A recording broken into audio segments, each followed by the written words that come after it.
My name is Dominique, and this video will be analyzing the venue's internal and external features and the potential problems that are identified. Furthermore, specific solutions will be developed and outlined in order to resolve and remove these problems. The venue that has been chosen is the Redland Bay Golf Club, which is located on North Street, Redland Bay, Queensland, postcode 4165. Located on site, it features a fairly medium-sized one-level clubhouse which includes a large open-air deck with sails that overlook the golf course. When arriving to the golf club via North Street, there's a sign that clearly outlines the club's name and services provided. Once entered past the signs, the clubhouse was aesthetically pleasing due to the design and features around the front of the building, which consisted of a big entrance sign that was clearly noticeable and the structure of a variety of plants and trees which reflected a sense of feeling about the place. Looking at the clubhouse layout from a bird's eye point of view, there are three main sections of the building. This block here is the main area where the entrance is located and consists of all the club services. The left side of the building is the area where all the functions and events are held, and lastly, the shade area is the open area which provides amazing views of the golf course. The Redland Bay Golf Club offers an 18-hole golf course which is located on the foreshores of Moreton Bay. The course offers players of all skill levels a genuine challenge in a scenic and well-maintained setting. The club offers memberships which include varied golfing programs that operate throughout the year and is designed to suit or enhance golfing experience. Within the clubhouse, it offers modern facilities with bar, bistro, gaming lounge, keno, and Fox Sports. As the Redland Bay Golf Club is located in the quiet local region, it is identified that the club's client profile consists of retirees and local families.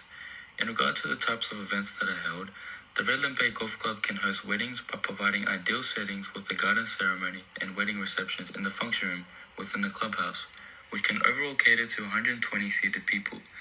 Furthermore, the function room also accommodates a variety of functions such as birthday parties, anniversaries, business and private functions, alongside with the panoramic views.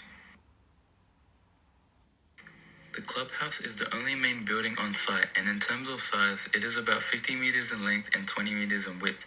In terms of appearance and color, the building itself is quite simple with the use of just one color surfacing around the building. In regard to the open air deck, it was immediately noticed that the shade cover for the right side of the deck was missing as the material was badly damaged and worn out. The shade cover has a webbing material and therefore it has its negative impacts. In this case, it is exposed to sunlight, and also when it rains, water goes straight through the material and does not provide any form of protection towards clients nor the furniture. When on the premises, it can be seen that one of the main features is the large open air deck. Having a look at the surface and paving of the deck, the design and quality of it wasn't that attractive. As you can see, the color of the concrete is faded and contains a lot of stains. Furthermore, there were also many cracks on the surface, which overall doesn't look very pleasing. One of the reasons for this is due to the weeds that are growing under the concrete and rising to the surface, which can be seen here. Hiddleston 2017 states that design and the use of colors are the first emotional trigger that people will come in contact with when entering a room, and therefore the club's current design and colors can have a negative impact on the client's experience, as it does not reflect or feel like a nice area where people can dine in. When looking at the structure and design of the deck, it is on a slight hill and therefore there is about a 5-meter drop from the surface. Furthermore, the deck is also blocked off by metal frames that consist of spaced out wide railings. However, Court of Law 2009 states that when barriers do not offer total security, children who succeed in crossing do not need much time to do it. Therefore, this type of design is seen to be dangerous in terms of safety, as children can easily squeeze through the gaps or climb over using the wires, resulting in serious injury or death. In regard to signage, the open air deck is split into two areas, whereby the right side states smoking is allowed and the left side states that smoking is prohibited. As you can see, the smoking area is still exposed in close proximity to the non-smoking area, and therefore may confuse clients about the legal smoking distances allowed. However, according to tobacco laws in Queensland, it states that all commercial outdoor eating or drinking areas in Queensland are smoke-free, and therefore there are no illegal concerns. Moving on to the staff car parking area located closer to the clubhouse, this area includes the 3 disabled car parks. All disabled parks include signs both on poles and on the actual car park surface. However, according to the Building Code of Australia 2011, All accessible parking spaces need to be clearly identified by a white symbol of access and placed on a blue rectangle. These requirements have not been met as one of the disabled car parks were not clearly recognized as the color of sign on the surface was very faded. Also, the pole with the sign was broken and dumped in the bush, which overall is not that attractive and can give new customers a bad first impression as it is located just before the entrance. When entering the clubhouse through the front entrance, the size of the building inside was quite noticeable and overall was fairly big. The room overall was aesthetically pleasing as it had a really nice open feel and did not feel congested or overfilled with unnecessary items and features. Due to this, it was very accessible and easy to get around, which has a positive impact towards clients that need room to operate. When making your way through the building, there is a license bar that is great in size and its positioning is very appropriate. Blocked off by glass frames, there is a gaming lounge that consists of a variety of quality gaming machines, and overall it is a well-structured area and not congested. This has a positive impact to user experience as Adams 2017 states that aspects such as quality of machines, facility aesthetics, and layout accessibility all contribute to customer satisfaction and engagement. The clubhouse consists of 3 toilets for men, women, and for disabled clients. However, there are no signs that state where the toilets are and therefore leaves clients wandering around trying to look for the facility. The club also has a kids gaming room which consists of gaming consoles and TVs. However, when entering the kids room, it was immediately a very unsafe environment as there were many visible cords lying around. There are many serious potential impacts that can occur, such as children getting zapped or electrocuted, which will result in very negative user experiences. This is very dangerous in regard to health and safety, as Rostad et al. 2017 states that unintentional child injury is a significant public health concern and leading cause of death among children. In regard to the club's control and security, the club has a total of 10 security cameras all located on the ceilings around the facility. This structure is beneficial as according to Queensland Police, cameras within reach can become targets for vandals and also cameras can't see through physical obstacles, therefore placement out of view or out of reach is ideal. Overall, this has a positive impact towards client safety as Van and Thomas 2009 state that the primary function of security cameras helps maintain a safe and pleasant environment for customers. If a fire or evacuation does occur, the fire extinguisher is located at reception and there are 2 fire exits which are represented by the green running man sign, which are located at the main entrance and the open air deck exit.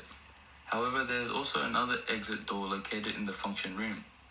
Orlando 2017 states that most evacuees have a tendency of evacuating through similar routes such as the entrance they came through. Therefore, having 3 exits ensures that everyone can escape quickly and safely without any major congestions or further concerns. Access to and the mobility within the clubhouse for visitors with special needs are definitely considered by management as all entrances consist of ramps.